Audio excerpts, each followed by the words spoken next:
বিশ্ব ঐতিহ্য মানস ৰাষ্ট্ৰীয় উদ্যান আজিৰ পৰা আনুষ্ঠানিকভাৱে মুকলি কৰা হৈছে আৰু কেবিনেট মন্ত্ৰী ৰঞ্জিত দাসৰ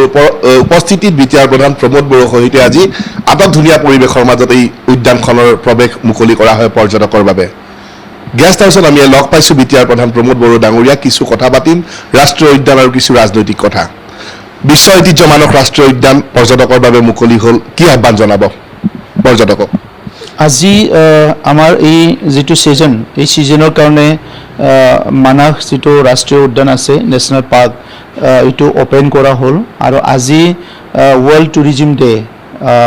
এই ৱৰ্ল্ড টুৰিজিম ডে ইয়াত অসম টুৰিজিম বিভাগ আৰু বিটিআৰ টুৰিজিম বিভাগ একেলগে উদযাপন কৰা হৈছে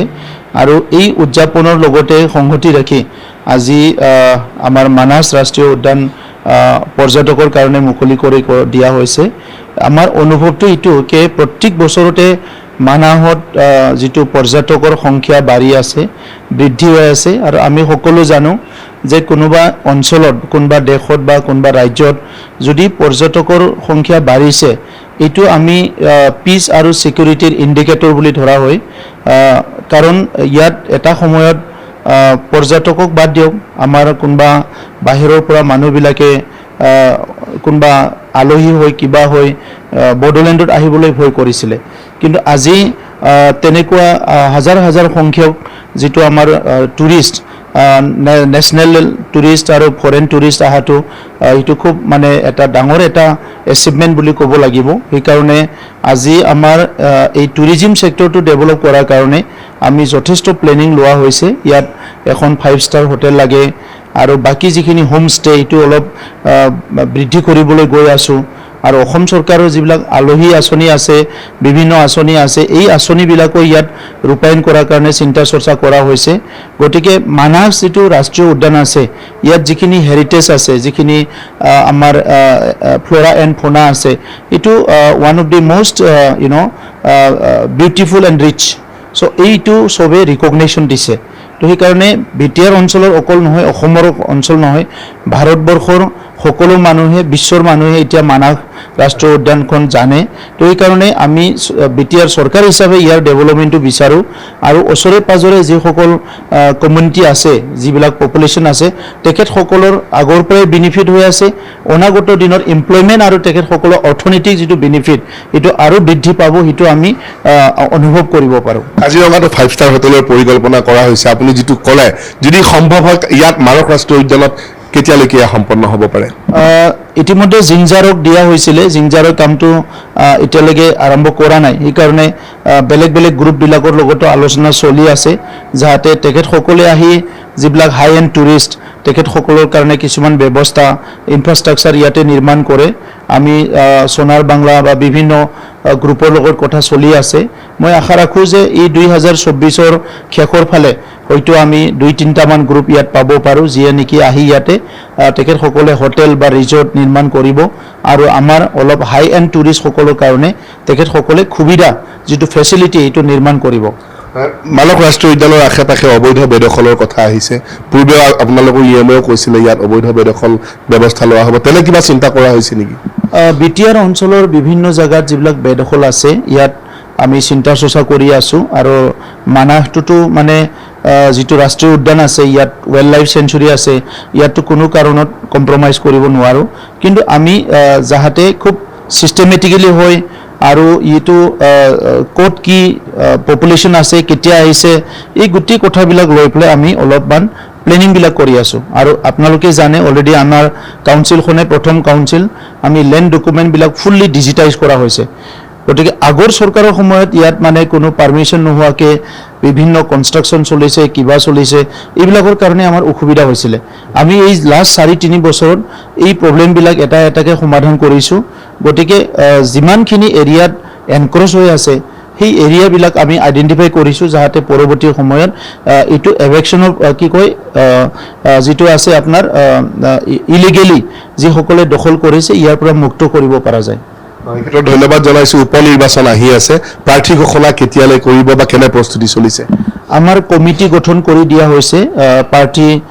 নিৰ্বাচিত কৰাৰ কাৰণে আৰু ইতিমধ্যে কমিটিয়ে এক লাইনী আলোচনা হৈ গ'ল তেখেতসকলে ছেকেণ্ড লাইনী আলোচনা কৰিব ইয়াৰ পিছত আমাৰ কেণ্ডিডেটটো ডিক্লেয়াৰ কৰা হ'ব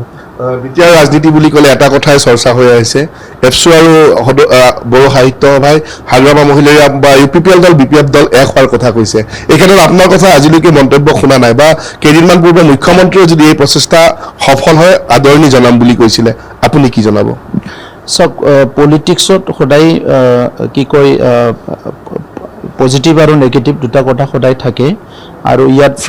ফ্ৰেণ্ড আৰু এনিমি এইটো কেতিয়াও পাৰ্মানেণ্ট নহয় বুলি কয় চ' সেইকাৰণে আজি এটা পৰিৱেশত আলোচনা কৰাৰ কথা ওলাইছে কিন্তু এইটো আলোচনা কৰিলে আজিয়ে কিবা এটা হ'ব তেনেকুৱা দেখা নাযায় দুইটা বিপৰীত দল আৰু দুইটাই বেলেগ বেলেগ আইডিঅলজি লৈ ৰাজনীতি কৰি আছে আমাৰ উদ্দেশ্য আছিলে বিটিআৰৰ স্থায়ী শান্তি আনা জাতি জনগোষ্ঠীৰ মাজত সমন্বয় ঘূৰাই আনিব লাগে বিটিআৰ অঞ্চলত সৰ্বাংগীন উন্নয়ন হ'ব লাগে আৰু তেখেতসকলৰ চিন্তা তেখেতসকলৰ তাৰ আছে চ' আজি আমাৰ আইডিঅলজি আমাৰ অবজেক্টিভ আমাৰ ফিউচাৰক লৈ পেলাই যিটো ভিজন ইয়াৰ ওপৰত নিৰ্ভৰ কৰিব কি তেখেতসকলে ইয়াৰ ওপৰত কিমান সঁহাৰি দিয়ে আৰু তেখেতসকলে বিটিআৰ অঞ্চলৰ ৰাইজৰ কাৰণে কোনটো এজেণ্ডাটো আগলৈ লৈ যাবলৈ মন আছে ইয়াৰ ওপৰত নিৰ্ভৰ কৰিব এইটো অকল মানে আলোচনা কৰিছোঁ একেলগে মিলিছোঁ তেনেকৈ কথা নহয় কাৰণ আপুনি 30-40 বছৰ দেখিছে যথেষ্ট কনফ্লিক্ট হৈ গ'ল আমি এতিয়া কোনো কনফ্লিক্ট নিবিচাৰোঁ কোনো হিংসা নিবিচাৰোঁ কোনো মতানৈক্য নিবিচাৰোঁ ৰাজনৈতিকভাৱে গণতন্ত্ৰ দেশত 10টা পাৰ্টিৰ 10টা অপিনিয়ন হ'ব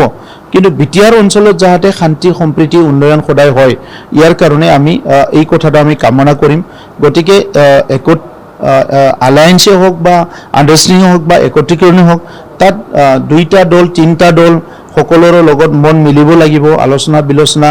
ভালকৈ হ'ব লাগিব তাৰ পিছতে ক'ব পৰা যাব যে সেইটো তাৰ ট্ৰেণ্ডটো কোনফালে গৈ আছে বা আলোচনা হৈছে নেকি বা আপোনালোকৰ সাংসদ এগৰাকীও বা BPFৰ মুৰব্বী এজনে এনেকুৱা আলোচনা হোৱা বুলি শুনিছিলোঁ খাম্ফা বৰগোহাঁইৰ জৰিয়তে তেনে সত্যতা আছে নেকি নাই একজেক্টলি কোনোবা ব্যক্তিৰ নাম ওলাইছে সেইবিলাক নহয় আলোচনা হৈছে যিটো নেকি আমাৰ সাংসদ বা তেনেকুৱা আমাৰো চিলেক্টেড কেইজনমান ব্যক্তি আছিলে কিন্তু সেইটো জাষ্ট প্ৰিলিমিনাৰী আলোচনা তাত কোনো আজি কিবা হ'ম কালি কিবা হ'ম এইটো কৰিম তেনেকুৱা কোনো আলোচনা হোৱা নাই এইটো নিৰ্ভৰ কৰিব চিনচিয়াৰিটিৰ ওপৰত কোনে কিমান চিনচিয়াৰ কোনে কিমান অঞ্চলটো ভাল পায় জনগোষ্ঠীবিলাক ভাল পায় অঞ্চলত শান্তি প্ৰতিষ্ঠা কৰা এজেণ্ডাটো কোনে কিমান চিৰিয়াছলি লৈ ইয়াৰ ওপৰত নিৰ্ভৰ কৰিব গুৰুত্বপূৰ্ণ কথা আন এক কথা সুধিব ওলাইছোঁ ৰাজনৈতিক কথা নুসুধো মানস ৰাষ্ট্ৰীয় উদ্যানৰ বাঁহবাৰীৰ যিখন প্ৰৱেশদ্বাৰ সেইখনত সোমালে আমি এখন বোট দেখিবলৈ পাওঁ আমি আজি গম পালোঁ আহোঁতে যে এভাৰেষ্ট বিজেতা এডমাণ্ড হিলাৰীয়ে সেইখন ব্যৱহাৰ কৰিছিল ocean to sky Bharat New Zealand এক যাত্ৰাৰ সময়ত আৰু ভাৰত চৰকাৰে সেইখন জিম কৰবেট উদ্যান আৰু এখন মানস ৰাষ্ট্ৰীয় উদ্যানক দিছিলে এখন বগা বোট তাতে পৰি আছে সেই সন্দৰ্ভত কিবা জানে নেকি আৰু জিম কৰবেট স্পৰ্শিত সেই বোটখন মানস ৰাষ্ট্ৰীয় উদ্যানৰ এক পৰ্যটকৰ আকৰ্ষণৰ কেন্দ্ৰ হ'ব পাৰে এগৰাকী চিকিৎসকে উদ্ধাৰ কৰিছিল ডাক্তৰ অভিজিৎ নেওগ সেই বোটখন সন্দৰ্ভত কিবা জনাব নেকি ময়ো শুনিছোঁ বোটখন মই আজিও চোৱা নাই বোটটো চ' মই আজি তেখেতসকলৰ ফৰেষ্টৰ যিটো ভিতৰত থকা বোটৰ কথা কৈছে প্ৰৱেশদ্বাৰৰ সন্মুখতে এখন সজাই থোৱা আছে সেই বোৰ্ডটো মই ভালকৈ চোৱা নাই কিন্তু ভিতৰত যিখন বোৰ্ড আছে মথনগুৰিত এই বোৰ্ডটো মই চাইছোঁ 1857ৰ পৰা বিভিন্ন এক্টিভিটিবিলাক তেখেতসকলে কৰিছে ইউনিচেফে কেতিয়া সেইটো ৰিকগনেশ্যন দিলে কোনটো চনত কোনটো ষ্টেটাছ মানাছে পাইছে এই গোটেই কথাখিনি টাইম টু টাইম আমি তাতে পুৰা লিপিবদ্ধ আছে ৰেকৰ্ডেড আছে আৰু সেই গোটেই কথাটো লৈ পেলাই এনালাইচিছ কৰি পেলাই আমি এটা ৰোড মেপ এটা বনোৱাৰ কাৰণে চিন্তা কৰিছোঁ কাৰণ মানাহ ইতিমধ্যে আপোনাৰ বহুত বছৰ হৈ গ'ল ইয়াত বহুত ইতিহাস মানে ৰচিব পৰা এটা বহুতখিনি কাম হৈ গ'ল আৰু আজি যিটো হেৰিটেজ বা আজিৰ যিটো ইয়াত ফ্ল'ৰা আৰু ফ'না আছে সেইটো মানে বিশ্বত এটা উল্লেখনীয় কিছুমান ইনডেঞ্জাৰ্ড স্পেচিছ আছে বাট কিছুমান স্পেচিছ আছে যিটো নেকি মানে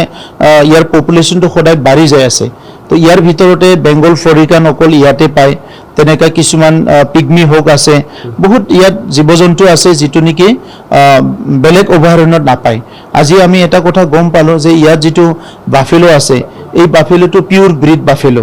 বেলেগত বাফেলোবিলাকে অলপ মানে ক্ৰছ হৈ গ'ল কিন্তু আমাৰ মানাছত যিটো বাফেলো আছে ৱৰ্ল্ডত এই বাফেলোটোৱে পিউৰ ব্ৰিড বাফেলো বুলি আমাক ফৰেষ্ট ডিপাৰ্টমেণ্টে জনাইছে গতিকে এইবিলাক যিবিলাক ইউনিক কিছুমান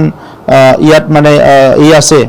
সেইখিনি কেনেকৈ প্ৰিজাৰ্ভ কৰিব পাৰে প্ৰটেক্ট কৰিব পাৰে আৰু ৱৰ্ল্ডত কেনেকৈ পপুলাৰাইজ কৰিব পাৰে ইয়াৰ কাৰণে আমি বিটিআৰ চৰকাৰে ইয়াৰ কাৰণে কাম কৰিম ধন্যবাদ জনাইছো মানস ৰাষ্ট্ৰীয় উদ্যানৰ সৰ্বাংগীন উন্নয়নৰ বাবে বিটিআৰ চৰকাৰে কাম কৰি যাব ভাল খবৰ যে 2024 বৰ্ষৰ শেষৰ ফালে কাজিৰঙাৰ দৰে 5 ষ্টাৰ হোটেল ইয়াত পৰ্যটকৰ বাবে নিৰ্মাণ হোৱাৰ পূৰ্ণ সম্ভাৱনা আৰু উপনিৰ্বাচনত শীঘ্ৰেই দ্বিতীয় লানি আলোচনাৰ পিছত প্ৰাৰ্থী ঘোষণা কৰিব আৰু ইয়াৰ লগতে গুৰুত্বপূৰ্ণ কথা যে বড়ো সাহিত্য সভা আৰু এপছুৰ যি আহ্বান যে বিপিআৰ ইউপিপিএল দল এক হ'ব লাগে তাৎপৰ্যপূৰ্ণ মন্তব্য প্ৰকাশ কৰিছে প্ৰমোদ বড়ো ডাঙৰীয়াই আদৰ্শগত মিল থাকিব লাগিব এক গুৰুত্বপূৰ্ণ মন্তব্য কেমেৰা পাৰ্চন ইনালৰ সৈতে মই ৰাণা ডেকা NKTV+